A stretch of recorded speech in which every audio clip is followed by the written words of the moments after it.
information on that. Overall, just age, the status of the hospital. I mean, you guys trained for this, but this is still a day that you never hoped to have. Exactly. It's our worst nightmare. We have trained for it. We are a trauma center. This is something that we don't want to happen, but we were prepared for it today. At this point, we refer to the Incident Command System, ICS. There's a system, a national system, the National Incident Management System, that's basically adopted universally across the country.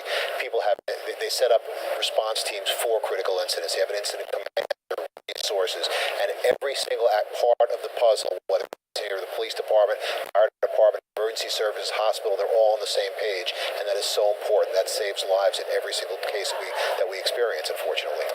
This is a high school. This is 2,500 students, grades 9 through 12, who have really forever had their lives changed today after this individual, according to police, the student, we can say that this student today brought a gun, opened fire in this cafeteria. According to one student eyewitness, there was blood everywhere. We're trying to get a little bit more information for you as far as the status, the conditions of a number of these young people who are being treated by, I am sure, phenomenal medical personnel there in the Washington State area. So stay with us as we continue to get updates there. And really the much broader overarching question is why? Why would someone do this? I'm Brooke Baldwin here in New York. Thank you so much for being with me on this Friday. Our live coverage of the school shooting there in Washington State continues now with Jake Tapper.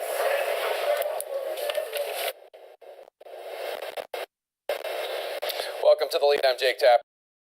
They are fearful that we might have some more bad news on this because the injuries to these other kids was severe. So that's what the doctors are working at that hospital to try to prevent. But we know that 2 are dead from the scene, and it doesn't look like, from what we're hearing from inside the school, from the students, that there was much of any warning here, because it seemed to be a kid that everyone seemed to like, and he suddenly stood up and started shooting. We don't know what exactly might have triggered this. The ATF and the FBI are on the scene to try to help local authorities try to piece together what happened here exactly. We heard from a student earlier in the previous hour who said that the alleged shooter was perhaps a victim of bullying. Is there anything that your law enforcement sources are telling you, anything more we know about the alleged shooter? That's exactly what they're digging into right now. They're looking at his social media accounts, trying to see what exactly he might have been talking about in recent days. Now, we know that they have a name that they're working on. We know that they're looking at those accounts to try to see whether or not he displayed or said anything publicly about what he was intending to do. All right, Evan Perez, thank you so much. Stay with us if you would and share your reporting. Let's go now to Jordan Loughton. He's on the phone. He's an eyewitness to the shooting. We should note, for anybody who is concerned, we did seek permission of his parents before he joined us. Jordan, tell us what you saw. I saw Jalen Freiberg, the shooter. He walked into lunch probably about 5 minutes after everyone was already eating, and the table he went up to, he came up from behind and had a gun in his hand and fired about 6 bullets into the backs of them, and they were his friends, so it wasn't just random, but I'm not sure which would, why he would do it. But I was sitting down 2 tables away, and I heard one loud bang, and I was wondering what it was. And then I heard about 4 or 5 more, and people started screaming, and people started getting to the ground and going for the nearest exit. So I hit the ground, but after he already put some bullets into the back of the student,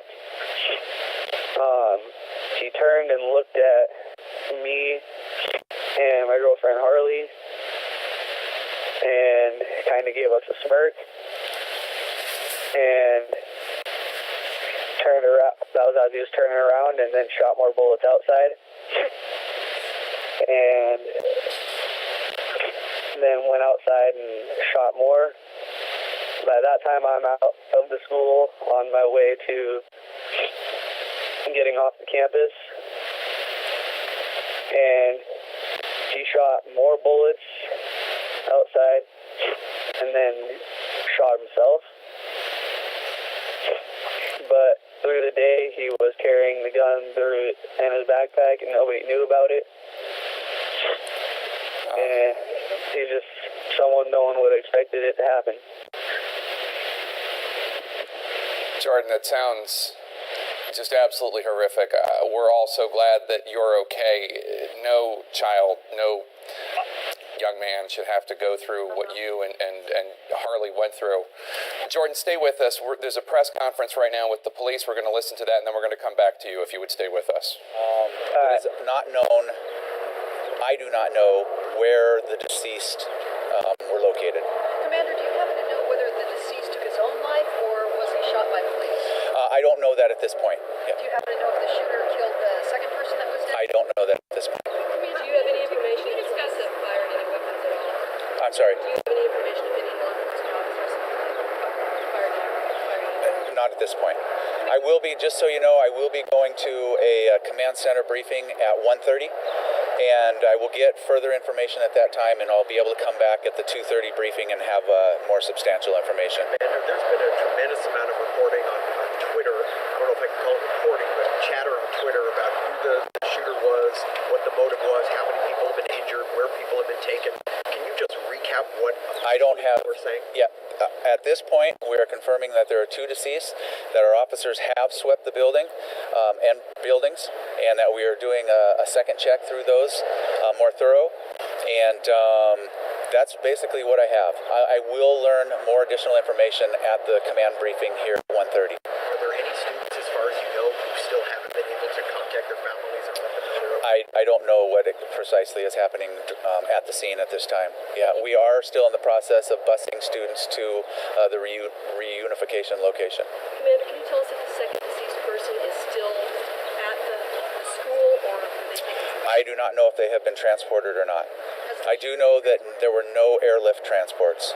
All transports were ground. Has the shooter been transported? I do not know if they're still at scene. Do we know anything about the motive, possibly? I have no idea. Were any Commander? staff members injured or killed in this? I don't know. We're not confirming anything else other than there are 2 deceased at this time. Commander, in regards to the current search that you're conducting right now, can you just again talk about the scope of that search, the size of the campus, and how long you anticipate that taking? That's a good question. It is a large campus, and there are multiple buildings, and so it will take some time. We're going to take our time and make sure that everything is completely safe and clear, but I don't have a timeline of how long that will take. Commander, you know if there were any threats made to the school or anything like that? Again? Any threats to the school in days prior? Not that I have been made aware of, no. Do you have any information about any weapons that you seized at the scene? No, I don't. Commander, what can you tell us about how long it took a police response to get to the school and what happened when they got there? I will have more of that information for you at 2:30. I will go to the command center at 1:30. We're having a briefing. I will have a lot of more information at our 2:30 briefing. Why is the back check so important? Well, it's just to make sure that when we do an initial sweep, it's very quick, and it's to locate students or any other shooters. So this one, we slow it down, we do it by grid, and we make sure all buildings are in fact clear. Can you confirm though that no students, no staff are left in the building at this point? They're all out? I don't know that. I don't know that they are all out. Are you getting help from any other law enforcement agencies? We are getting help from the Snohomish County Sheriff's Office and Arlington Police, and here at the media center we have multi-agencies. The Snohomish County Multi-Agency Response Team, our SMART team, is on scene. They will be assisting Marysville PD with the investigation. From hearing the FBI is also involved in this. I have not heard that. Can you talk a little bit about any kind of planning or drills that you've had at this high school that you shed some light into how you prepared for a horrible day like this to potentially happen? Yeah, we have done training at the school. It's with our SWAT team. I cannot say when exactly that took place or when the last time that took place. So I'm going to go to the 1:30 command briefing. I'll be back at 2:30 with some more information. Thank you. The second deceased person, any reason? That was Marysville Police Commander Robert Lamoureux. I believe that's a victim. Thank you.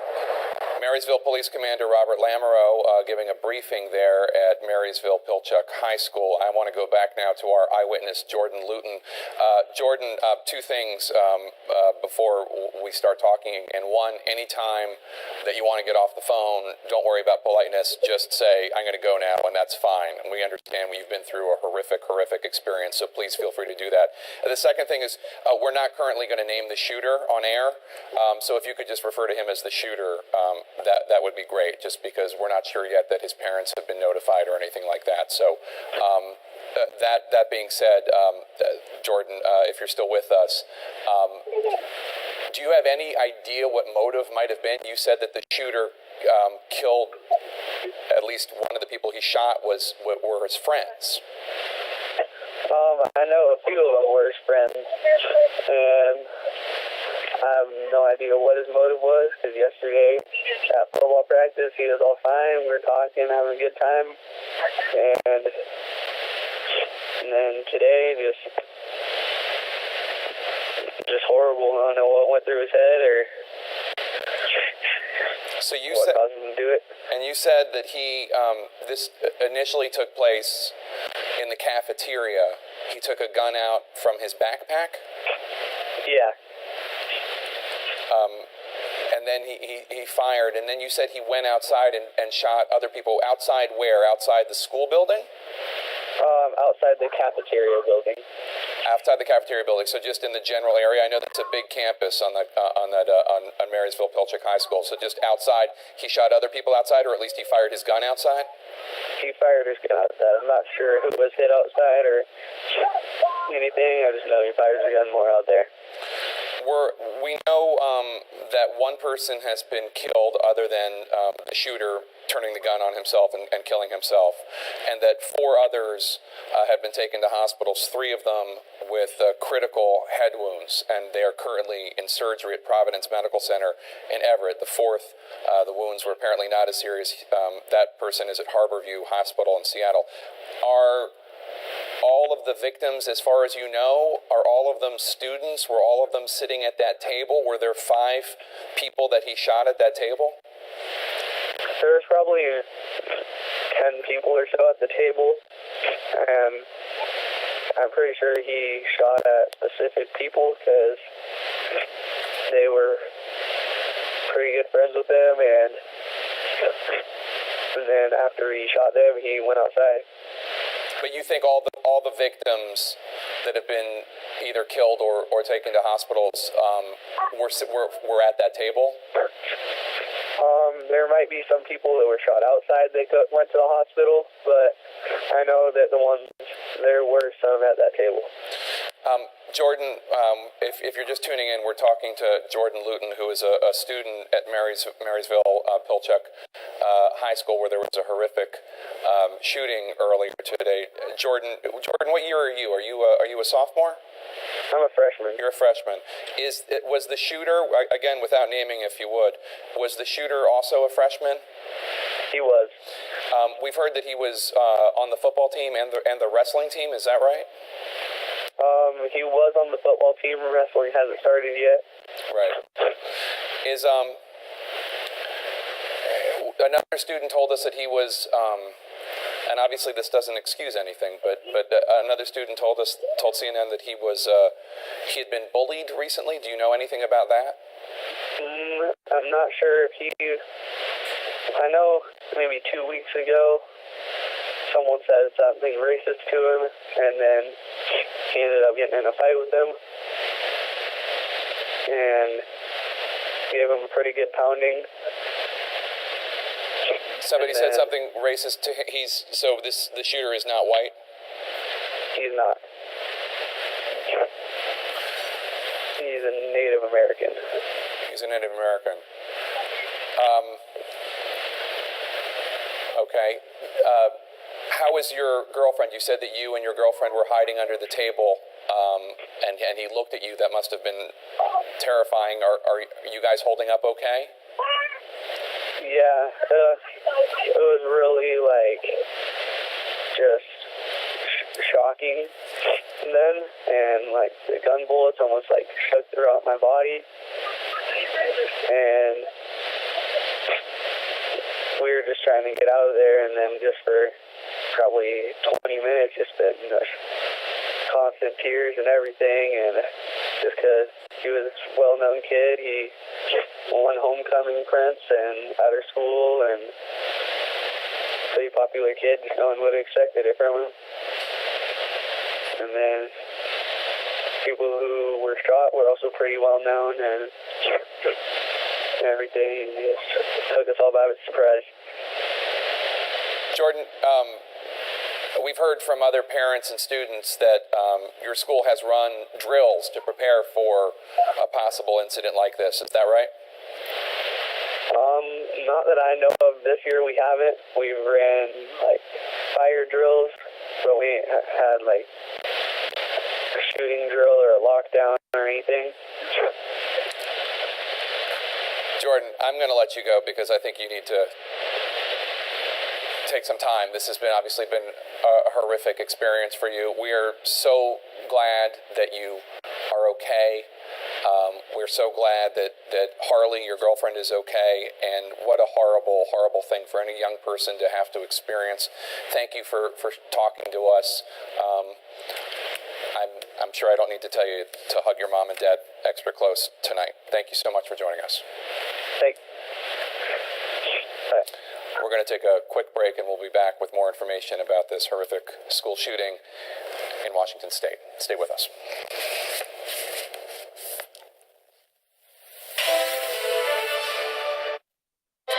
Buy one, get two free at Joseph A. Bank. A huge selection of store-wide savings on this season's office wear and casual wear. Buy one, get two free. Plus, buy one suit or sport coat, get three free. A huge selection, slim fit and traditional fit styles. Buy one, get three free. That's four for the price of one. Friday, Saturday, Sunday, only at Joseph A. Bank. America, we have a powerful choice. To create jobs. To revitalize American manufacturing. To make us more secure. By choosing to produce and refine more energy. American energy. America is now the world's #1 natural gas producer, and with smart policies could become #1 in oil by 2015. A global energy leader. This election, let's join together. Republicans, Democrats, independents, to re-energize America. Get involved at chooseenergy.org. America's energy. America's choice. Wouldn't it be nice if you could go through life without worry? Yet all it takes is one wrong step.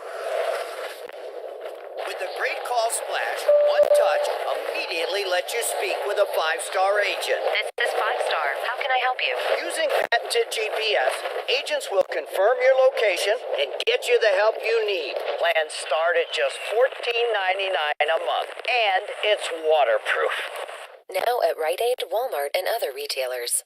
Join Anthony Bourdain on an African adventure, parts unknown style. Tanzania. I like hot. Too spicy for you, man. Anthony Bourdain, Tanzania. Sunday at 9 Eastern and Pacific on CNN. I'm a mom. I'm a mom and a daughter. Photographer. I'm a mom and a baker. A programmer. A mom and a financial advisor. A mom and a friend. Zulily knows that a mom is never just a mom. That's why we offer a new selection every day of fashion for women, styles for kids, and essentials for living. All at prices of up to 70% off. At Zulily, we search far and wide to bring you deals you won't find anywhere else. Every day there's something new to discover, from familiar brands to first-time favorites. Because Zulily gets mom. The mom who knows the smart ways to stretch a dollar, sweet ways to dry a tear, and simple ways to get a smile. Zulily.com. Something special every day. Wayfair, you've got just what I need. Everything from my home, you've got it for me. I've never seen selection quite like this. Every color and size in my mind. They have every single thing on my list, and with 70% off, who knows what I'll find. Wayfair, you got just what I need. Everything from my home, you got it for me. Wayfair, and the shipping was free. Now my home's a home I wanted to. Shop everything home at wayfair.com. Mike Rowe, Somebody's Gotta Do It, Wednesdays at 9 on CNN. Welcome back to our viewers around the country and around the world. I'm Jake Tapper. This is The Lead. We are following fast-breaking developments in Washington State. 2 are dead, 4 injured after a school shooting at Marysville-Pilchuck High School. We just spoke with an eyewitness, freshman Jordan Luton, who saw the horrific events inside the cafeteria unfold. We are learning new details about the shooter. According to Luton, he was popular. He was a freshman. He was homecoming prince. He played on the football team. He was Native American. Let's bring in CNN's Alexandra Field. We are not going to release the name of the shooter, but Alexandra, what more can you tell us about this horrific incident? Jake, this is a high school where 2,500 kids go to school. Put that in perspective, a fairly large school north of Seattle. At 10:30 this morning, their lives all changed. They're all going to be marked by this. We're hearing from students who say that they thought that it was a fire drill when the alarms went off, because naturally, Friday morning in high school, 10:30, you hear the alarms and you think that it is a fire drill. Certainly, they heard the gunshots after that. They knew that this was not a drill. One student tells CNN that he is the one who actually called police first. He says he was in that cafeteria where this began to unfold. He says he dialed 911 and then he was able to hand the phone over to a teacher who was nearby, but he said that there was blood on his shoes, that there was blood everywhere. We know that 6 people were shot. That includes the gunman who died of a self-inflicted gunshot wound, but once these shots rang out, the entire school went into lockdown. This school, like so many others across the country, prepares for a scenario like this. They train the teachers and the staff and the students to react in this kind of event, and in this case, we understand that these procedures had to be followed immediately. Everyone in lockdown. We're hearing from students who were inside their classrooms, huddled together with teachers, trying to understand what was going on. These events unfold over the course of a few hours. This is a campus that includes several buildings, so we're hearing from law enforcement officers who say that they have to do a really thorough sweep, not just one sweep, but a second sweep of every building on that campus. That means it takes time to go from room to room, classroom to classroom, hallway to hallway, stairway to stairway, and release these students. And you saw them coming out, some of them running, obviously afraid, some of them walking from the building with their hands up in the air. What we've been hearing from law enforcement throughout the course of the afternoon is that they're telling parents who are obviously terrified and alarmed on a day like this to go to a nearby church. They're trying to evacuate all the students from that school, bring them to the church. From the church, they can take buses home, or they can meet their parents at the church where they'll be signed out by law enforcement officers. Thank you, Alexandra Field. We're going to check back with you in a little bit, but right now I want to go to Gerald Holston. He's on the phone. One of his students is still in one of his children. He has 2 children who are in the school, who are students. One is still physically in the school. Mr. Holston, can you hear me? I hear you. It's Jerry, by the way. Okay, I'm sorry, Jerry. So, most importantly, both of your children are okay? Yeah, they are. Okay, that's yeah. My son is has been transported over to the local church. They're taking him, and as far as I know, I haven't heard anything about my daughter being released out of the high school yet. I'm just kind of hanging by. Just I know my son's safe. My daughter's still in the school, and it's really got me on edge here. Your son is at the church. That's where students who have been cleared to leave the school, the police are going throughout the entire campus and checking room by room and making sure that there are no other shooters, making sure there are no other victims. Your son has been cleared. He's at the church. That's the gathering place. Is that right? Yeah, apparently. And your daughter, you have had contact with her, though, right? Yes, I have. I've talked to both of them. My son, right as it was happening, he was frantic. He called me, "Dad, please come get me. There's someone shooting," and he was outside hiding, by the football field. And as a father, it's the worst call you could ever hear. How old are your children? My son's 14. My daughter is 17 and a half. It's something that I think all parents have nightmares about hearing about an incident like this taking place at their school. Was the first time you heard about it from your son? Yeah. My son called me, then my daughter called me, and she's pretty shook up.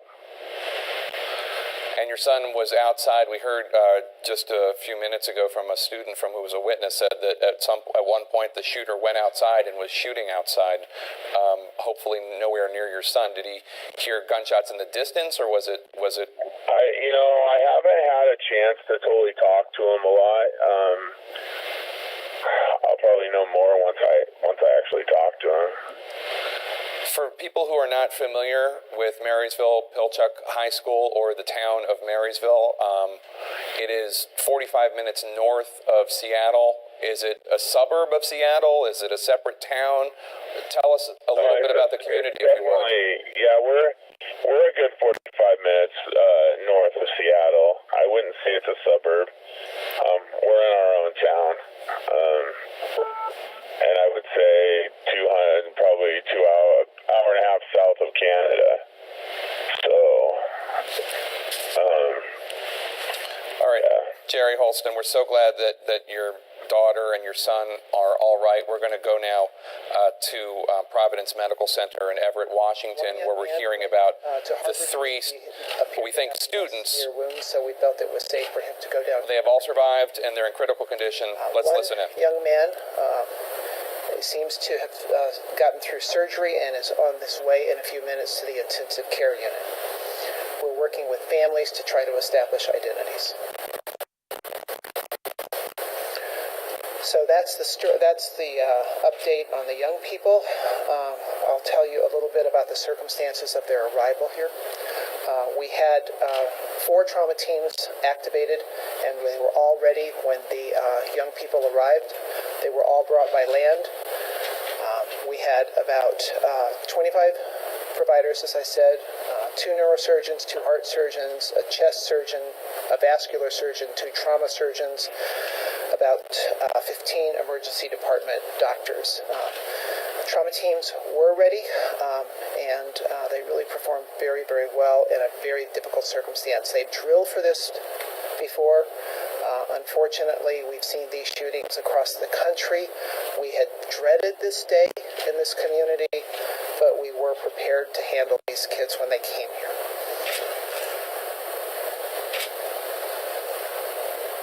Right now, our focus is on establishing the identities of the young people and on supporting the families who are coming to our center. Many of these families don't know if their children were among the injured, so there's a lot of uncertainty. We have all of our chaplains mobilized and are working with them right now. Could you detail more for the patients who are here, their gender, rough ages? I can tell you their genders. There were 2 young women and 1 young man who remained here. 1 young man was transferred to Harborview. What do you suggest to families at home who are watching this and have children who attend Marysville-Pilchuck High School? What do you want these families to do? Who should they be calling? I think if I were a family member, I couldn't establish contact with my child or one of their friends, I would probably come here. Doctor, I'm sorry, I'm a little confused here. So you've got 3 here that are still in critical condition, because Marysville Police Department is reporting there are now 2 confirmed deaths. None of those deaths involve people here at the hospital. No, my understanding is those deaths were declared at the scene. The families who are here already, how are they doing? Well, what's being done to assist them? They are, and I think we can all imagine their fear and their horror right now. Each and every one of them is suffering tremendously. The uncertainty can be worse than just about anything. Can you get an update on the other 2 victims? Are they in surgery right now? Two are in surgery. All are in the operating room or are on their way up to the ICU. 1 on the way up to the ICU. All received surgery. What was the condition of the 4th who arrived here and then you were able to send on to Harborview? I really can't say. I was told by the emergency department medical director, Dr. Ryan Kay, that she looked at the patient and felt that his wounds were not immediately life-threatening, so that he would be safe.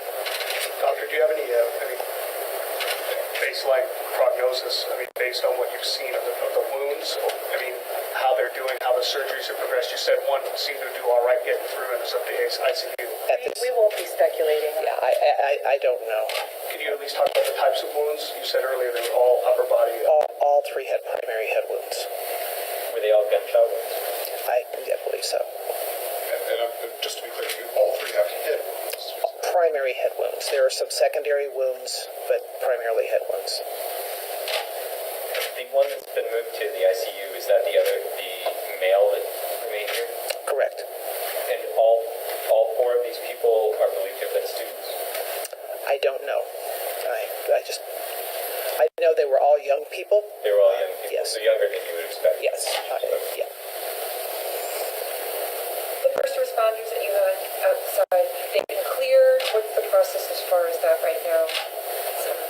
I'm not sure what the first responders' protocols are. Our protocols for our staff are a lot of support for our staff. They mobilize quickly. They perform very well. Once that mobilization has de-escalated somewhat, they need a lot of support as well. Do you know if any of the staff on the trauma teams have children who are students at Marysville? I don't know. No, I don't know. It's really too early for me to say. I mean, this has been, less than 3 hours ago, really. You said that, I just want to clarify, the three that were here had head wounds, or all four had head wounds, but one was taken? No, three head wounds and were kept here. One had lesser wounds, I believe, to the jaw, is my understanding.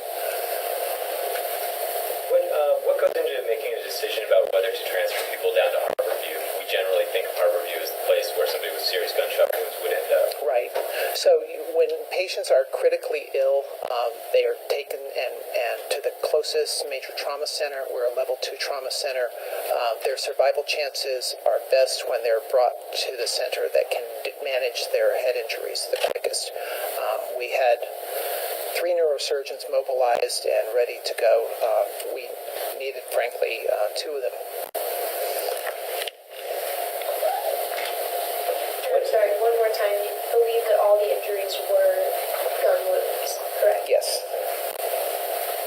Okay, I think that we will be back with another update at around 2:15. We'll plan on that. So if you would do us a favor and please make sure that Julie knows who you are. I'm back here, Dory. We're trying to make sure that everybody has information. So if you could sign in, please, that would be great. Thank you very much. If you guys want to I'm back if Dory wants to. Sorry. Yeah, your name and title. Joanne, capital J, OANNE, all lowercase, one word. I'm sorry, ma'am. One more time. If you're just joining us, 2 students are dead, including the shooter at a high school shooting in Washington State. 3 others critically wounded with primary head wounds. We're getting new details on the shooter and the victims. We're going to take a quick break. We'll be right back. That will take a number of officers and agents. The faster they can do that, the better, the quicker to put together the picture of why this happened. But there might be specialized investigative assistance needed, crime scene investigation, tracing of the weapon that ATF would be doing along with the FBI. So, really they just need as much help as they can get in a situation like this. If you have a suburban or a small town, an independent town that's not part of Seattle, they're not going to have that many officers, and there's really 100 or more interviews, not to mention finishing clearing the area and accounting for all the missing students and where are they and are they with their parents, and there's just a tremendous amount of work that needs to be done and not enough officers and agents to do it quickly. Evan, what else are your law enforcement sources telling you about this young man who has now been identified as the shooter? Well, Jake, they're going through some of his social media postings. There are a lot of things in here that we've taken a look at, including his Twitter accounts. And it seems to portray that he was upset about certain things in the last few days. Now, We've heard perhaps that he was upset about a breakup. It's not clear exactly if that's the trigger point, but from the social media, you can see that in the last few days, there was something that certainly was triggering some emotions on his part. And if you listen to the witness that you've talked to on air here today, it clearly seems that he was very disturbed today. He just sat there silently and then stood up and started shooting. There was something that clearly triggered him to do this today. And that's going to be part of what the FBI also is going to be doing there. They have a lot of work being done now, behavioral analysis, which is to try to understand what happens here and how they can prevent it. It's very hard to prevent.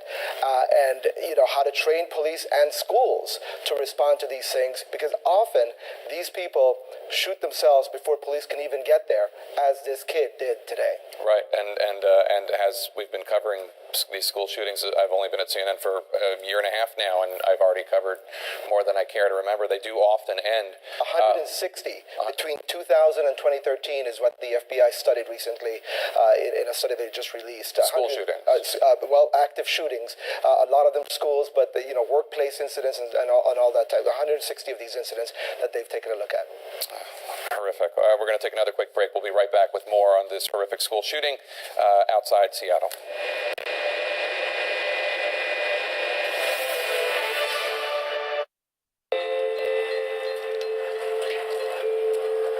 Big day?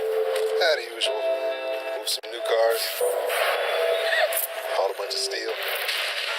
Kept the supermarket shelves stocked. Made sure everyone got their latest gadgets. What's up for the next shift? Nothing much. Just keeping the lights on. Nice. Doing the big things that move an economy. Cedar Bone back. Cedar Blossom. Just another day at Norfolk Southern. Ruth, she had a recipe for everything. Make big plans, but live spontaneously. Travel more. Live without regret. Take pictures. In 20 years, you'll be glad you did. And make your best memories on a 500-degree sizzling plate. Ruth's Chris Steakhouse. This is how it's done.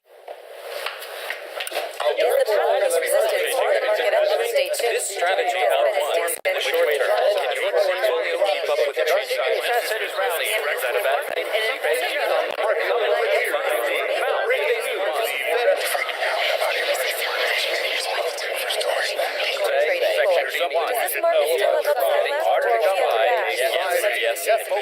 Whichever way the market plays, strategic.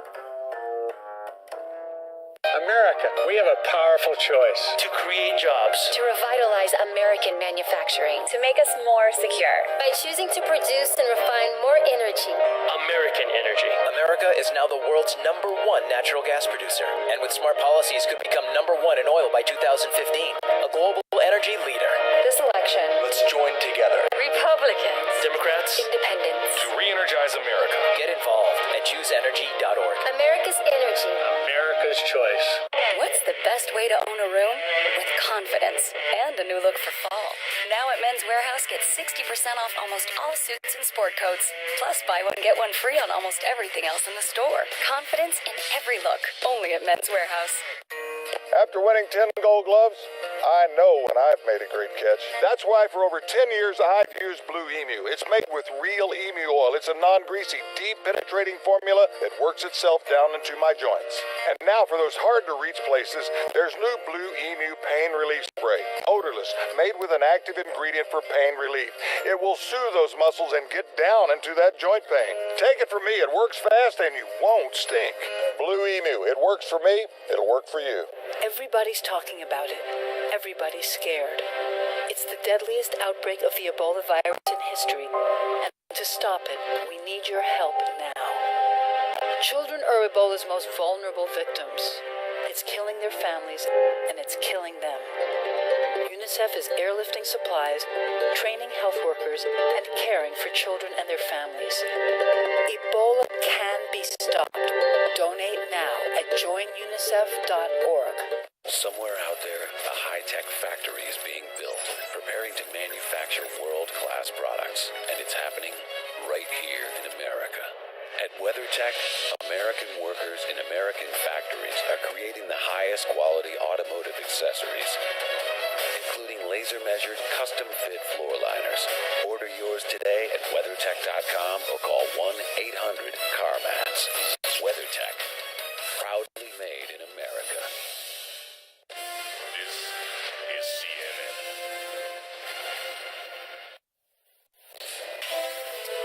Welcome back to our viewers around the country and around the world. I'm Jake Tapper. This is the lead, the shooter who sprayed the Marysville-Pilchuck High School cafeteria with bullets, then went outside and fired more, and then took his own life. He has been identified as Jalen Freiberg by eyewitnesses and students. Freiberg's multiple social media accounts depict him frequently hunting using rifles. His social media accounts say he was part of the Native American Tule-Lip tribe. He was a freshman. He was popular, we're told. We're now going to go to Ryan Dahlberg, who I believe is with the police, and we're going to listen to him. Oh, he's on the phone. I'm sorry. Can you hear me, sir? Yes, I can. What can you tell us about what happened?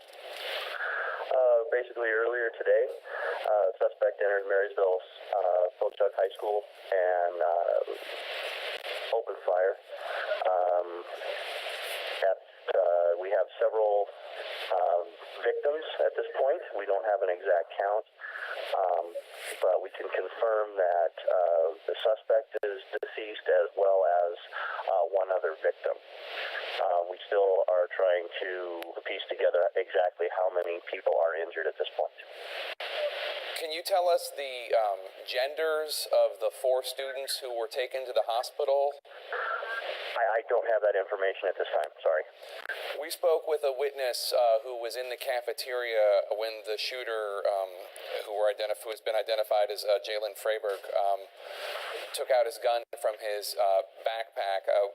We believe it was a handgun. Is that right, sir? I don't know.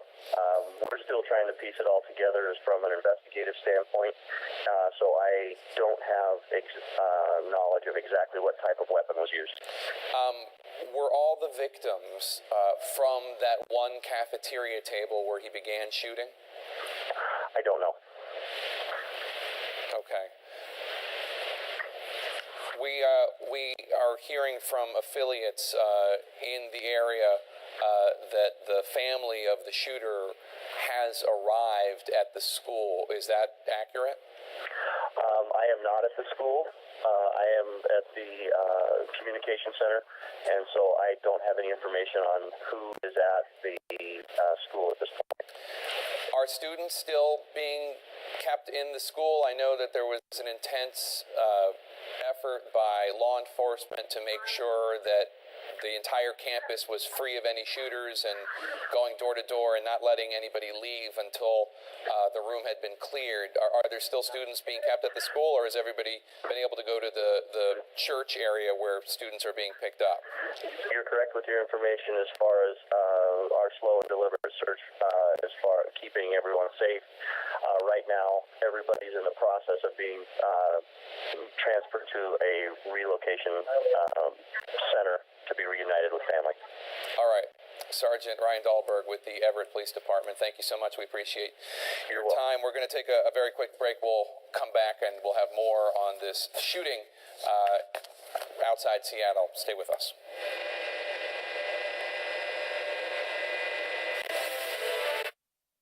Buy one Suter Sport Coat, get 3 free at Joseph A. Bank. A huge selection of slim fit and traditional fit styles. Buy one, get 3 free.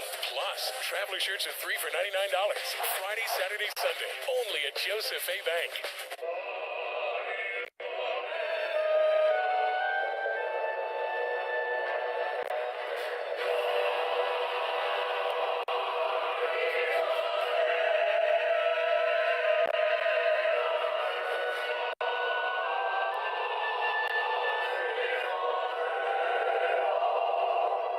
With 4 times the resolution, nothing is more captivating. Ultra HD from Vizio.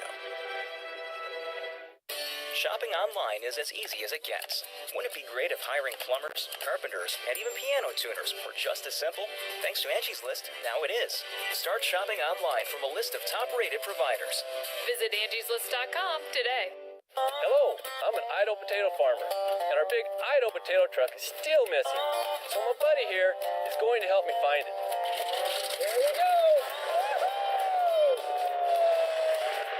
It's out there somewhere, spreading the word about America's favorite potato, heart-healthy Idaho potatoes, and the American Heart Association's Go Red for Women campaign. If you see it, I hope you'll let us know. Always look for the Grown in Idaho seal. Thought it'd be bigger.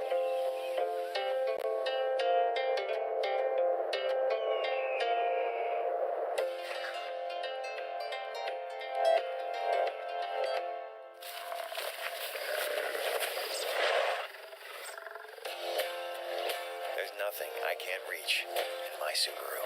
Introducing the all-new Subaru Outback. Love, it's what makes a Subaru a Subaru.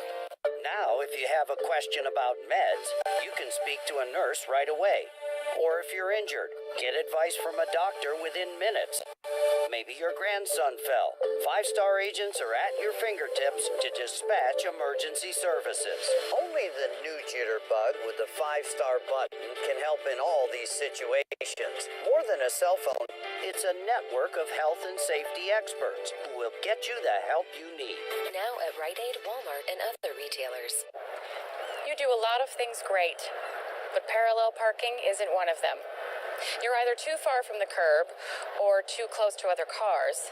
It's just a matter of time until you rip some guy's bumper off. So here are your choices.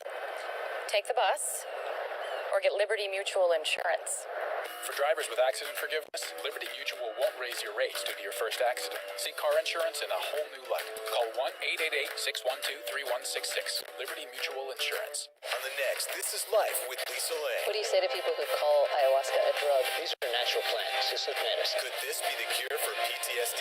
It is risky, but ayahuasca is a way to give relief to those who are suffering. This Is Life with Lisa Lang, Sunday night at 10. The itsy bitsy spider climbed up the water spout. Down came the rain and washed the spider out. Out came the sun and dried up all the rain. And the itsy bitsy spider climbed up the spout again. Before long, there will be driving lessons in a parking lot, love letters in a sock drawer, concert tickets, and curfews. But for now, there's Zulily, the online children's boutique offering prices up to 70% off retail. At Zulily, we search far and wide to bring you deals you won't find anywhere else. Every day there's something new to discover, from familiar brands to first-time favorites. But quantities are limited, so find something you love and don't let go. The best things in life always fly by so fast. Zulily.com, a big selection of styles for a small window of time. The Situation Room with Wolf Blitzer. Up next on CNN. Welcome back to The Lead. I'm Jake Tapper, and we are continuing to follow the fast-breaking developments north of Seattle, where a student became a gunman and turned his classmates' day upside down. Witnesses and students have identified Marysville-Pilchuck freshman Jalen Freiberg as the gunman. What we know right now paints a picture of a student who had some popularity. He won homecoming prints and played on the football team. Freiberg's multiple social media accounts depict him frequently hunting using rifles. Let's go now to Dave Cullen. He is the author of the book Columbine and something of an expert of school shootings. Dave, thank you so much for joining us. Thanks, Jake. Before we came back from break, you took, not issue, but you wanted to talk about the notion that this shooter was popular, and I think that it's there's no justification for anything like this, but we tend to not understand it more, but certainly when somebody is picked on or bullied, it seems to be more of a precipitating event. When there's somebody who is a freshman homecoming king, people might wonder what he had to be upset upset about, and you were talking about that. Tell the viewers what you're telling me. Sure. Well, it's all about the perspective of the person. I mean, objectively, he may seem popular to us, but the person, especially a kid in high school, often doesn't see it that way. With Dylan Klebold from Columbine, it was really heartbreaking to read his journal once it was released 7 years later, to see him talking about how, going on and on, time after time, how nobody loves me, I have no friends, no one cares about me, my family doesn't love me. When you would look, his Daytimer was also released, and it's full of engagements. He had a wide circle of friends. Lots of people did love him. Clearly, from all the people that we were able to talk to, he did have a very loving, supportive, extremely supportive, loving family and circle of friends. He couldn't see it that way. He was never seeing it that way. He had a terrible vision of himself. So this kid today, we know that he was elected homecoming prince or king or something. He's on the football team apparently.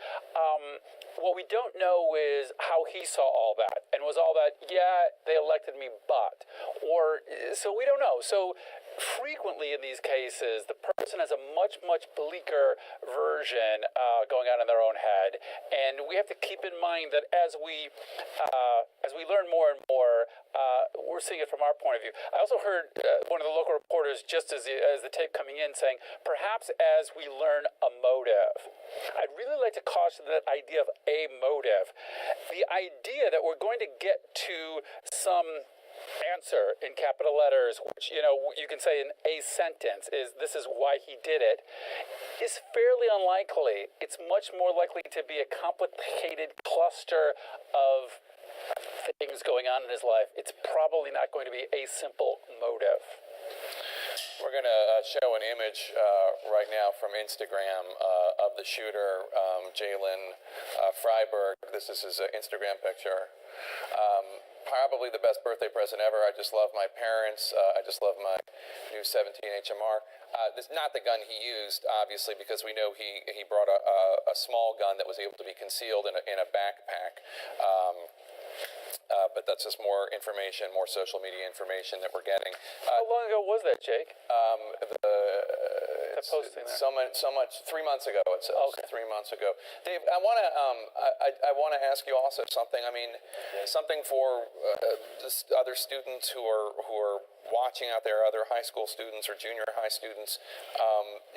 When reading the social media accounts of Jalen Freiberg, and you're seeing the things that he's going through and the things that he's suffering through, which are, I don't mean to belittle them, but they're fairly commonplace.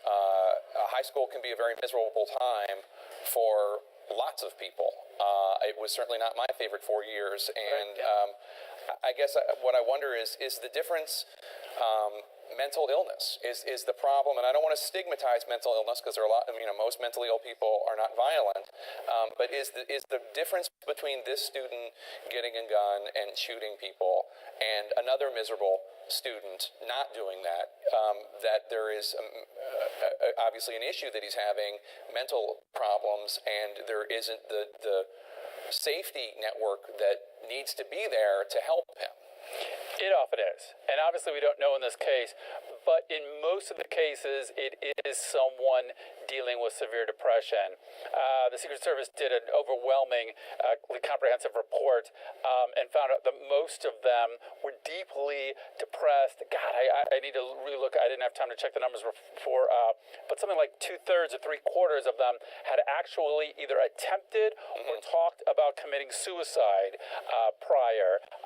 Dave, let me interrupt you right there. I'm sorry. Stick around. Please stay with us. Joining us on the phone right now is Frankie Pina, who is a friend of the shooter. Frankie was not in the school at the time of the shooting, but we're told they grew up together. Again, I'm told that we have permission of his parents to talk to him.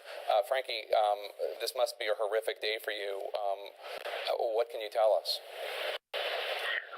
I don't know. It just came out of nowhere. Like, I honestly wouldn't expect it. Like, we used to be very good friends, and like we kind of drifted away a little bit, and now this happened. Was he... Like, over the years, we stopped being his closest friends. And then, I don't know, just one day, I hear this happen. I hear he just... I don't know. Were you're in the freshman class as well? No, I'm a junior. Was Jalen a violent person? No, I honestly wouldn't say that. Do you know of anything? I mean, obviously you said that you drifted. Do you know of anything that you were going through that he was going through that might have set this off? I mean, I heard his girlfriend broke up with him, and the tweets that everyone's been retweeting throughout the past couple of days of their conversations has been pretty brutal, honestly. So that could have been affecting it. What do you mean by brutal? Just I don't know, just his tweets are just bad. I don't know, they're kind of scary. Yeah, especially in retrospect. He's tweeting about just hurting himself and stuff like that. All right, Frankie Pina, thank you so much. We appreciate your time. We're glad you're okay. I want to thank Dave Cullen, the author of Columbine, as well. That's it for The Lead. I'm Jake Tapper. I turn you over now to Wolf Blitzer in the Situation Room.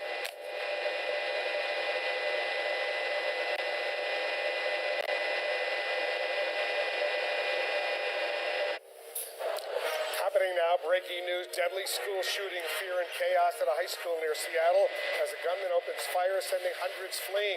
There are casualties. We have the latest details. Ebola in New York City. A doctor is in isolation after testing positive for the deadly virus. His fiancée and friends are under quarantine. Urgent efforts are now underway to trace other contacts. Hatchet terror attack. A man swinging a blade wounds 2 police officers before others shoot him dead. Why police now say it was an act of a self-radicalized extremist.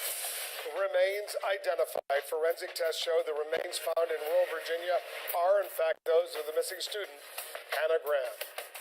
I'm Wolf Blitzer. You're in the Situation Room. This is CNN Breaking News.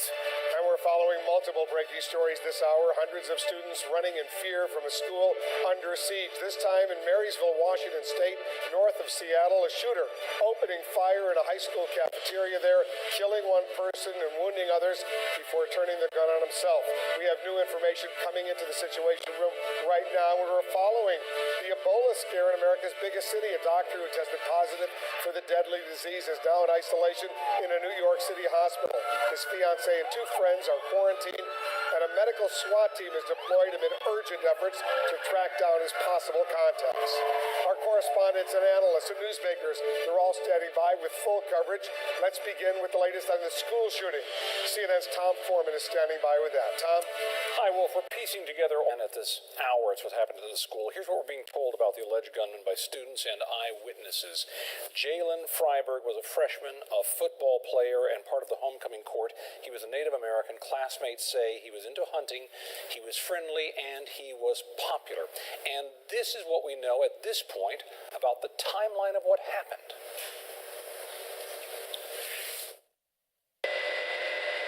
Shortly after 10:30 a.m., as students gathered in the cafeteria for lunch, one witness says a young man rose from a table, pulled a small pistol from his pocket, and began firing. I saw 3 kids just fall from the table, like they were falling to the ground dead. I jumped under the table as fast as I could, and when it stopped, I looked back up, and I saw he was trying to reload his gun, and when that happened, I just ran in the opposite direction, and I was out of there as fast as I could. That witness said he knew the young man, and he looked calm, with a blank stare throughout. Students scattered. Many in the rest of the building say they thought a fire drill was underway, and many ran outside. In the hallways, teachers started herding others into classrooms and ordering a lockdown. At some point, someone inside placed a 911 call, and by 10:40, police were swarming the building, going room to room, placing tape over the doors of those they'd secured so they'd know they'd already been checked. And in that process, they discovered the alleged gunman, by noon officially saying he was dead, apparently having shot himself. Officials appear confident that there was only one gunman, but at this hour they continue going through this school, room by room by room, checking to make sure that everyone is accounted for, and experience tells us, Wolf, that that process will go on for many hours before they're confident that everyone is out and everyone is secured. And that's simply out of a matter of just being overly cautious. It's what they have to do. You have a big school like this, and this is a large school by the standards of any city in this country. There are a lot of rooms, a lot of area on the campus. They have to look for evidence. They have to look for people who may still be hiding. That's been known to happen for hours because people are terrified by this. And of course, to see if anybody else might have been hurt somewhere that they're just unaware of. Well, it's just a smart thing to do. Tom Foreman, thanks very much. We're also getting more information on the deadly school shooting. Let's bring in our justice reporter, Evan Perez. What are you learning, Evan?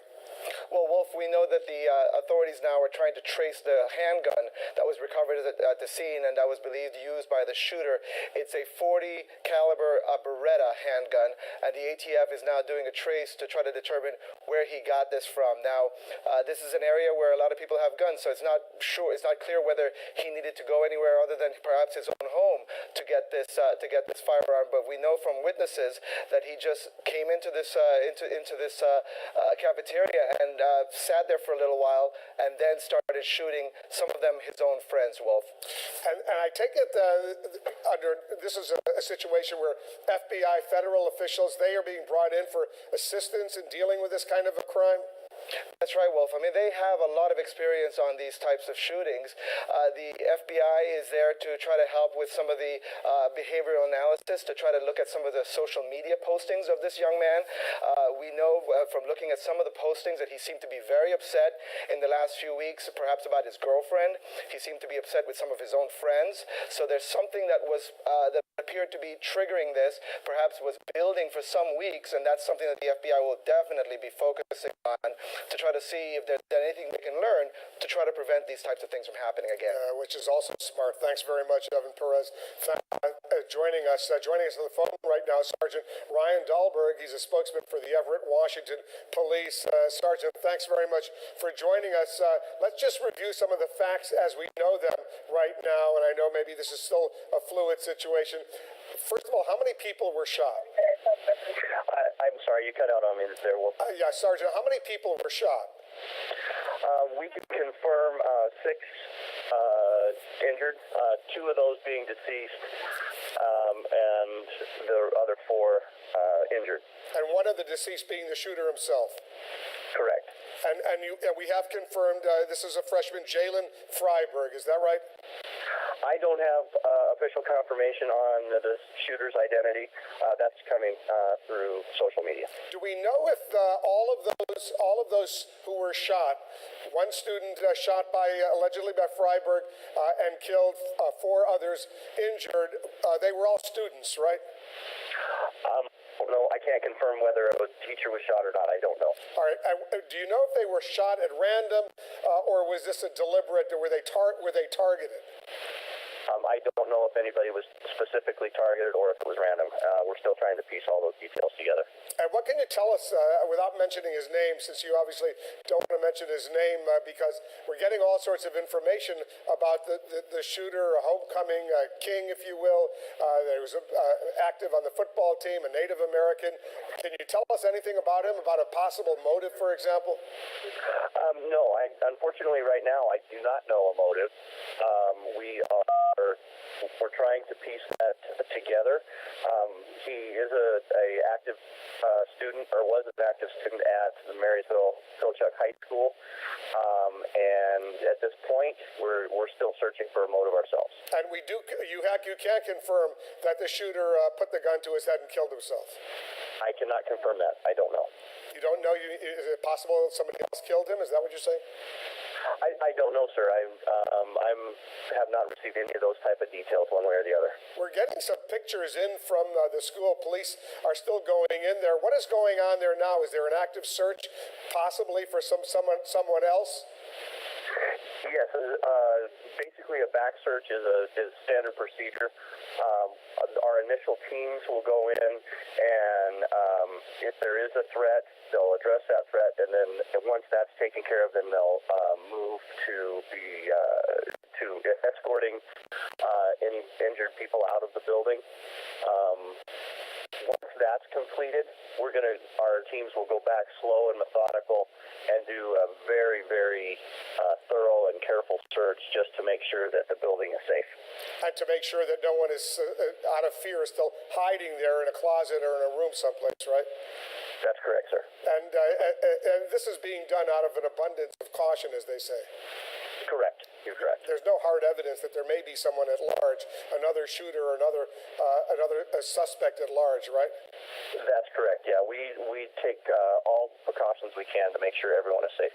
And let me get back to the motive for a second. I assume you're going through social media, the comments by this alleged shooter. Can you share anything with us on that? What I can share is that our Snohomish County Mutual Investigative team is on board. They've been called in. That's a team of special investigators that will be conducting those types of inquiries.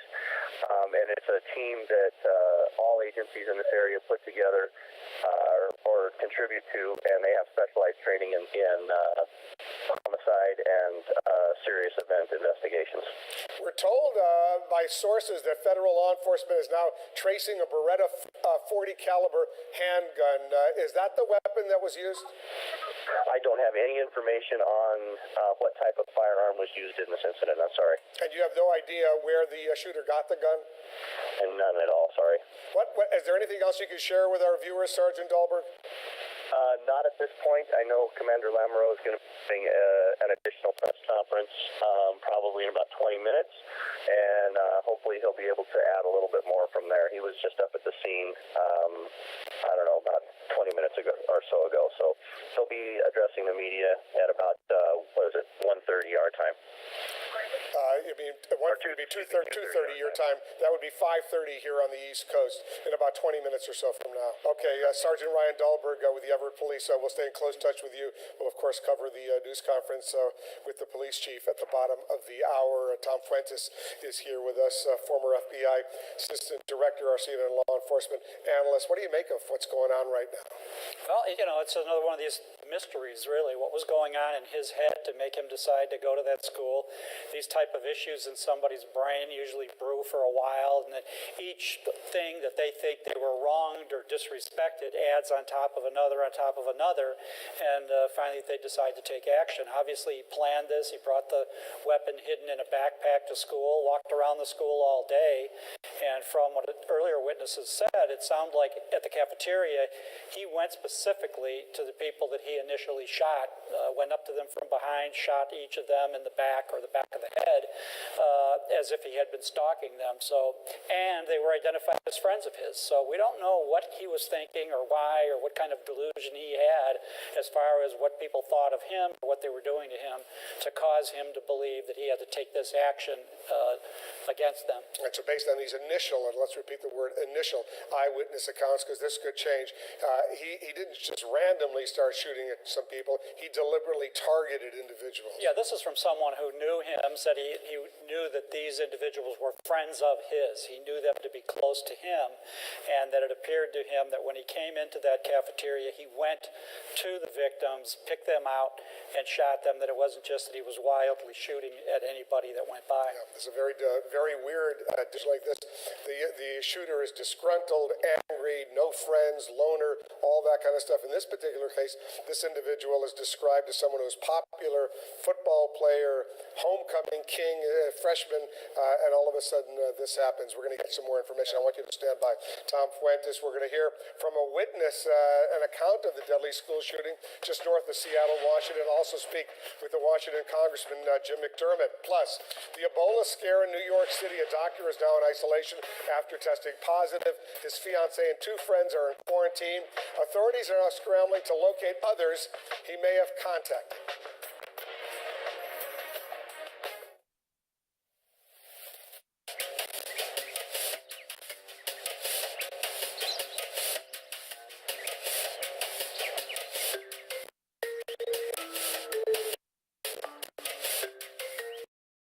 to law enforcement officials telling CNN a gunman opened fire at the Marysville-Pilchuck High School, shooting 5 people before turning the gun on himself. We're told the gunman and one of the people he shot are dead. 3 of the injured students have head wounds, and a 4th was shot in the jaw. Fellow students, including witnesses, identify the gunman as Jalen Freiberg, a freshman and a Native American. Moments ago, a student who was in the cafeteria when the shooting started described what he saw. It was just a big group of kids. The whole table was filled up. A big round table right next to the door of the cafeteria, and I was sitting at the table right next to the round table. And I was just eating my food. I just got done eating my food.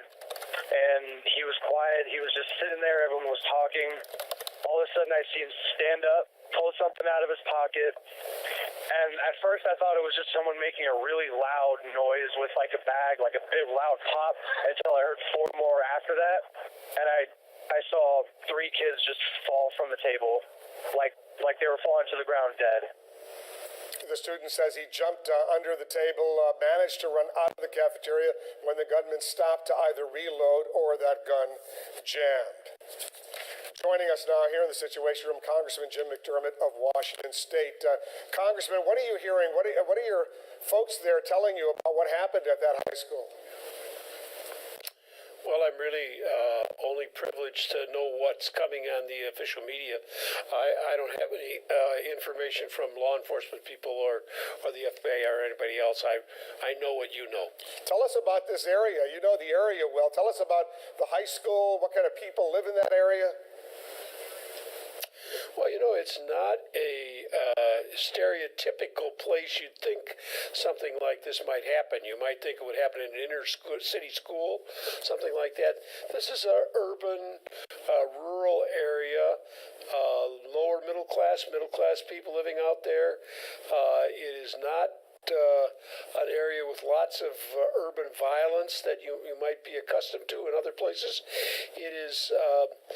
It's surprising, and this youngster does not fit the stereotype. Again, he seems to have been somebody who was popular and got along well and was doing well in school and well in athletics and so forth. So obviously there's a whole story here we don't yet know. You have to feel sorry for not only his family and the family of the other children who were injured, but this situation is hard for anybody to get their head around, because you would never think it would happen in Marysville-Pilchuck School.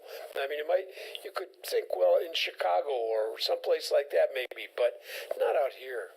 A lot of schools nowadays, an increasing number, as you know, Congressman, they have metal detectors when the kids, the teachers, they go into those schools, they go through metal detectors. You know if this high school had metal detectors at the door? I only can guess, and my guess would be they do not. It's just simply not a place where people's minds are attuned to that as a real threat to their daily existence. Everybody thinks that kind of thing is going to happen somewhere else, and this certainly would have been one of those places where people would move out from Seattle and say, well, I want to get out of the inner city and I want to get out of the tumult of living in urban life. It's going to be quiet out here, and that's really the nature of the area this occurred in. That's what makes it kind of hard to it makes it very hard to understand. As you can imagine, I'm sure this is going to revive the debate in the United States about the availability of guns. What's the situation over there in Washington State where you are? How easy is it to get guns nowadays, especially if you're a 17-year-old kid? Well, you know, you're bringing up a very interesting thing. We have actually on the ballot a state initiative to require background checks at gun fairs and the loophole that presently exists in the gun law. Most people in the state of Washington have given up on the Congress ever doing anything. I was there back in '92 when we had the assault weapon ban after that shooting incident that occurred on a schoolyard in California. There hasn't been anything done in Congress at that point. People out here, there's lots of guns around. I mean, there's lots of hunters and lots of legal guns.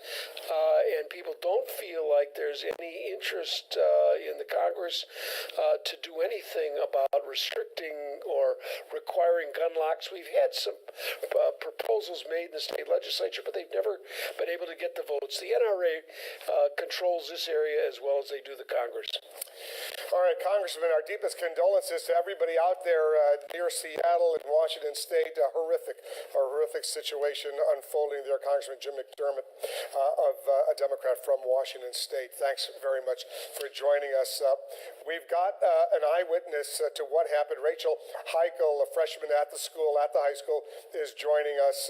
Rachel, where were you when this was all going down? I was about 60 feet away from... If it's not too painful, tell us what you saw. Well, I was sitting at lunch, I was eating my lunch, and I heard this big bang, and I thought, possibly it was a bag that blew up or a balloon. And so I turned back around, and I just mind my own business, and then I heard about another four times, and I turned around, and I just saw him standing there, and I saw the gun in his hand, and then everyone just ran, so I just ran with everyone, and that's the last I saw. I didn't really see much. Did you know this was Jalen Freiberg? Yeah, when I saw him, I was like, oh my gosh, that's Jalen. Like, I would have never expected it would have been him out of all people, and it was really heartbreaking for me to see that. I saw him with a gun in his hand shooting. Did he say anything? Did you hear him say anything at all?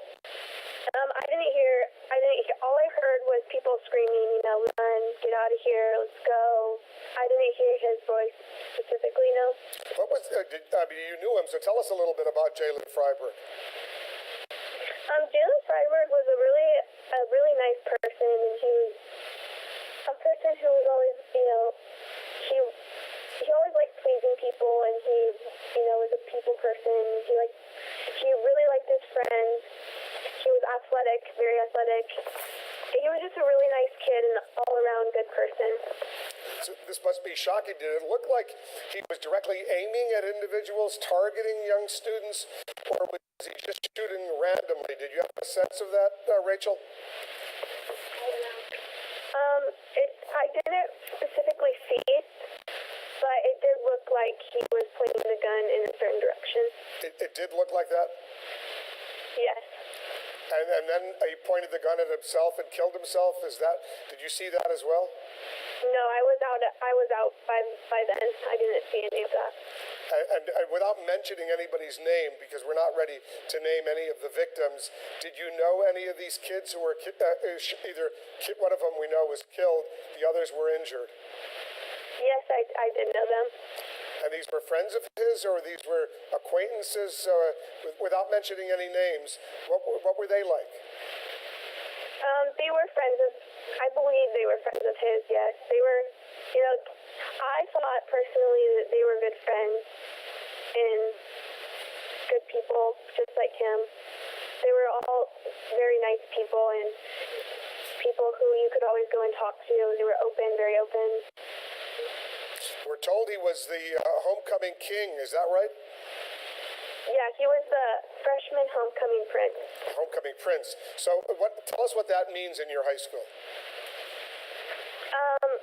That practically means that you're like not really a representative, a leader of the freshman class, of your class, and you're a good person with people like you, you're good in class, teachers like you, your peers like you, you're a person that everyone likes and is, a good person.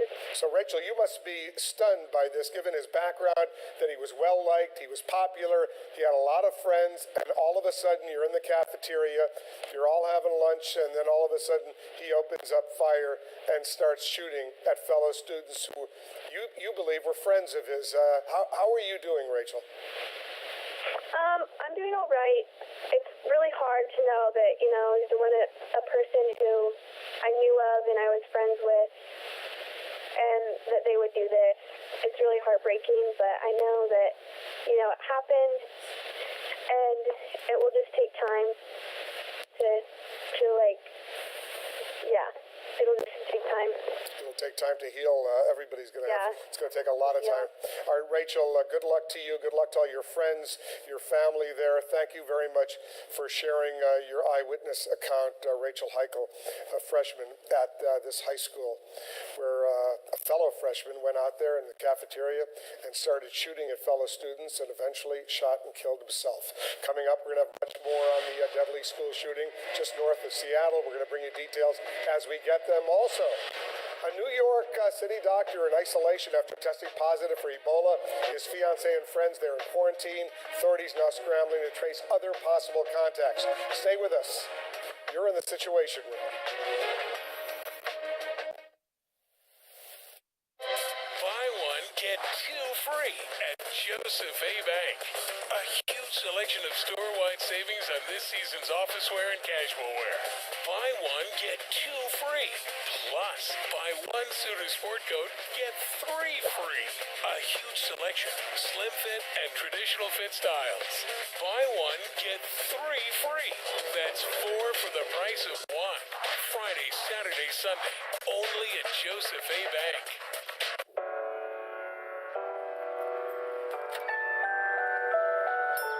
Chevrolet is merging the physical freedom of the car with the virtual freedom of Wi-Fi.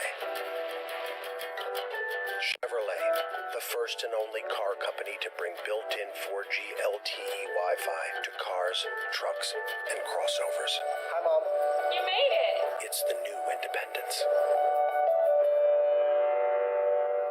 Get up to 20% off and 1,000 rewards points at bestwestern.com with a swipe, a tap, or a click. Get up to 20% off and enjoy breakfast, free high-speed internet, and 1,000 rewards points. Only at bestwestern.com. Let's hide the attic. No, in the basement. Why can't we just get in the running car? Are you crazy? Let's hide behind the chainsaws. Smart. Yeah, okay. If you're in a horror movie, you make poor decisions. That's what you do. I'm being quiet. Breathing on me. If you want to save 15% or more on car insurance, you switch to Geico. It's what you do. Ericsson is transforming the transport industry with intelligent transport systems. The Ericsson Connected Vehicle Cloud enables real-time road safety and traffic services and provides in-car internet and personalized entertainment. Our collaboration with Volvo Cars and AT&T is shaping the future of automotive innovation. Ericsson is enabling transformation everywhere now. Welcome to the Networked Society. This is an SOS from the working people of California to the working people of America.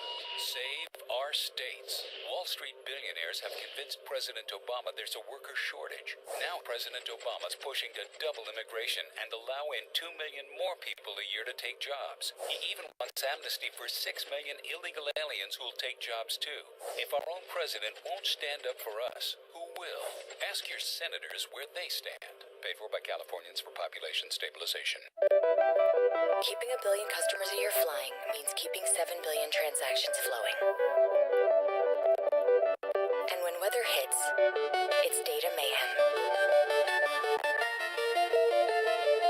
But airlines running HP end-to-end solutions are always calm during a storm. So if your business deals with the unexpected, HP Big Data and Cloud Solutions make sure you always know what's coming and are ready for it. Make it matter. We spend 90% of our lives begging for money and begging for votes. In order to hold on to jobs that are 90% begging for money and begging for votes. What's wrong with this picture? Latte or Olay, cozy or cool, exactly the way you want it, until boom, it's bedtime. Your mattress is a battleground of thwarted desire. Enter the Sleep Number bed, designed to let couples sleep together in individualized comfort. He's the softie. His Sleep Number setting is 35. You're the rock at 60. And snoring? You can only find Sleep Number at a Sleep Number store. Right now, you can save $500 on the #1 rated i8 bed. No better sleep with Sleep Number. Wherever you walk, just remember this. Whatever you step on goes on your shoes and ends up on your car's floor. So to perfectly protect your vehicle, you need WeatherTech floor liners. They're laser measured, custom fit, and perfectly protect your specific make and model. Order yours at WeatherTech.com or call 1-800-CarMax. WeatherTech floor liners, proudly made in America.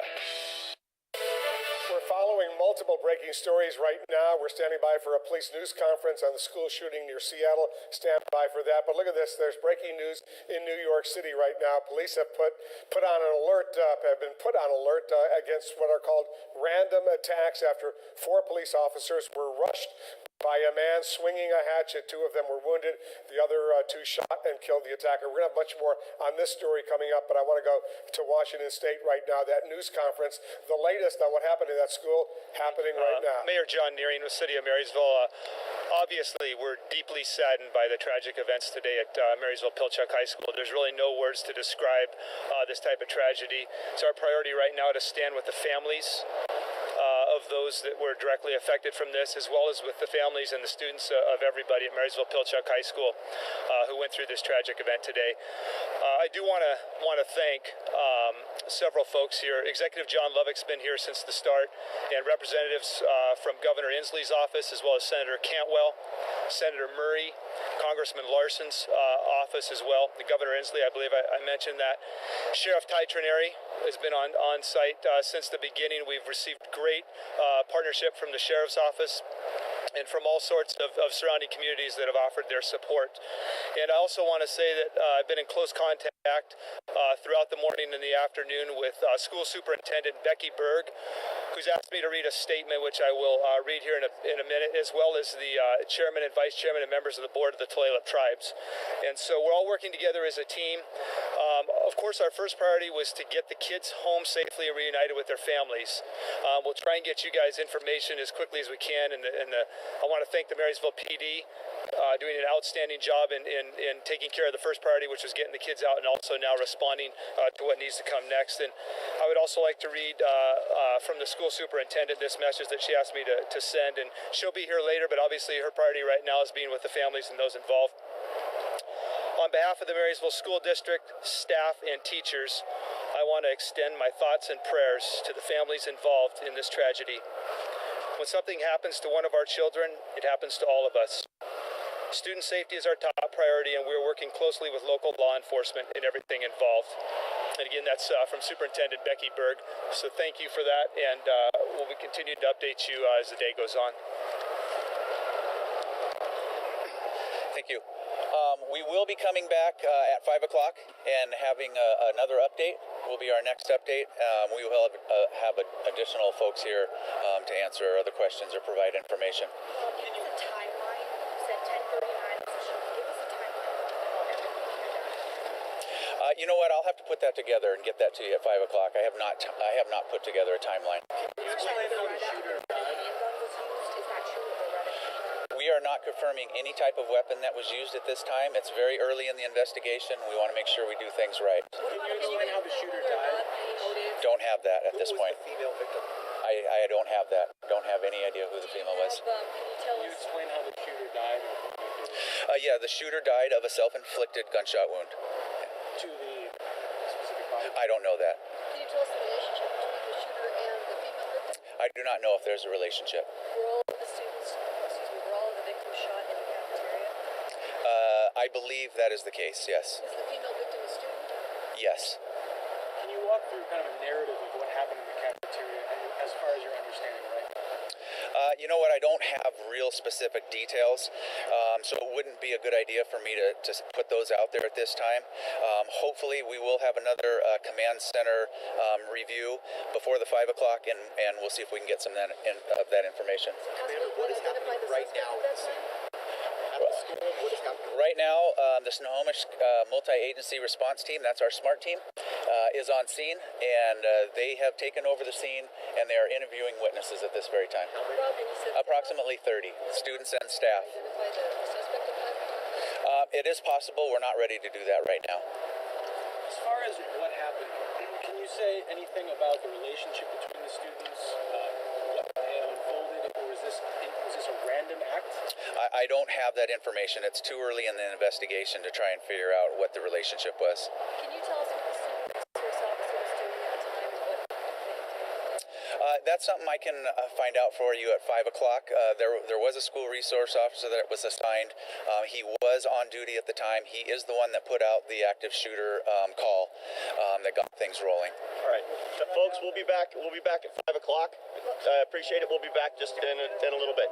Thank you. All right, so there you have the latest from the mayor and the police chief there. Not a whole lot of information. When they say 5 o'clock, that's 5 o'clock Pacific, 8 p.m. here on the East Coast. That's the next time they'll be briefing the news media on what happened. A very tragic, sad story. A kid, the homecoming prince, a member of the football team, someone had a lot of friends at the high school, apparently goes into the cafeteria today with a handgun, we're told, a Beretta 40 caliber handgun, goes in there and goes up against fellow friends, we're told by eyewitnesses, and then starts shooting, killing one student, injuring 4 others. A horrific scene before putting that gun to himself and killing himself. The freshman student Jalen Freiberg, described as someone who was pretty popular, so this doesn't fit that normal pattern. Normally, loner kids, sad kids, kids who have been bullied, but in this particular case, just the opposite of all of that earlier kind of conjecture. We'll have much more on this very sad story coming up, much more on all the day's other breaking news. Stay with us. We'll be right back.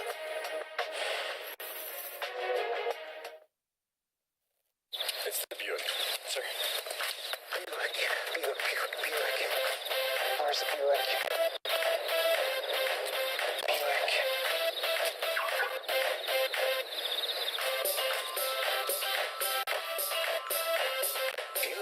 The expectation-shattering Buick LaCrosse. Now during the Buick model year closeout, pay no interest for 5 years, plus get $2,500 purchase bonus cash on the 2014 Buick LaCrosse. Hurry in for the best selection. What's it take to make America run? Lots of hard-working Americans, creating the fuels for nearly 250 million vehicles at the world's most advanced refineries. About 170,000 miles of secure pipelines many of us never see. It's the world's largest energy infrastructure. Billions of investments in America, safely providing the fuels we need to power businesses, heat our homes, and keep America on the move. Log on to learn more. Ericsson is transforming the transport industry with intelligent transport systems. The Ericsson Connected Vehicle Cloud enables real-time road safety and traffic services and provides in-car internet and personalized entertainment. Our collaboration with Volvo Cars and AT&T is shaping the future of automotive innovation. Ericsson is enabling transformation everywhere now. Welcome to the Networked Society.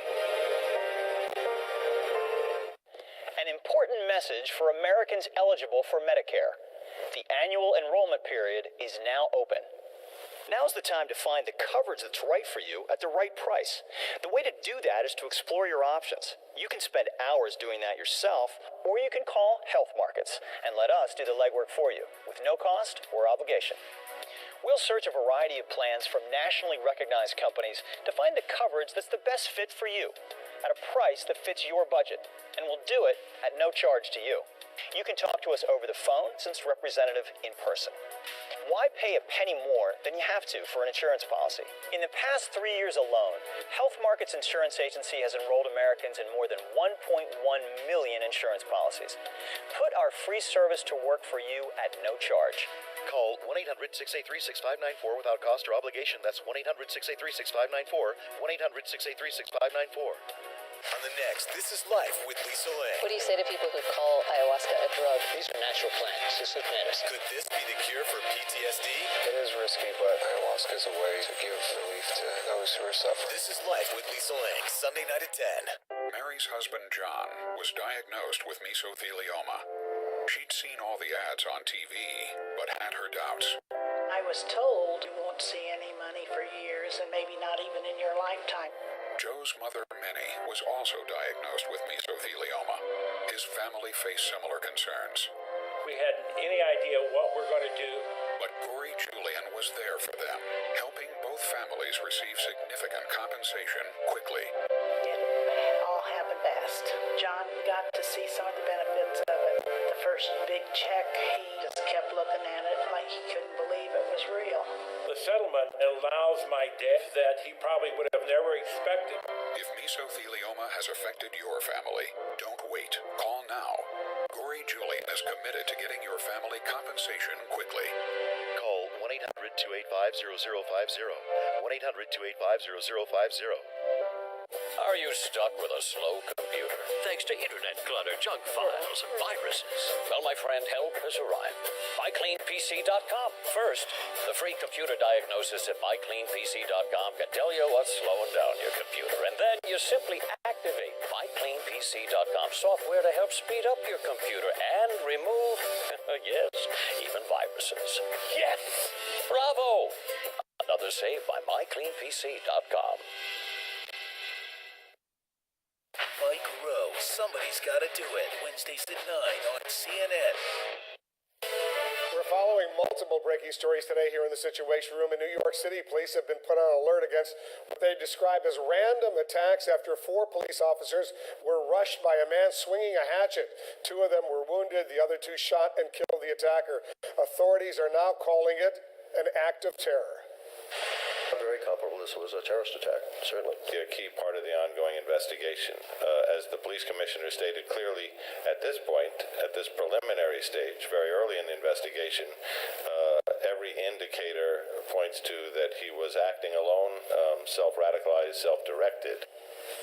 Let's get some more on what's going on. This new terror threat. We're joined by the former CIA officer Valerie Plame. She's the author of an important new book called Burned. It's a spy thriller. There it is. There you see the book jacket right there. Also joining us, our CNN law enforcement analyst Tom Fuentes, a former assistant director of the FBI, and our CNN national security analyst Robert Baer, former CIA operative as well. We got the FBI here. We got the CIA here. We got a lot of guys.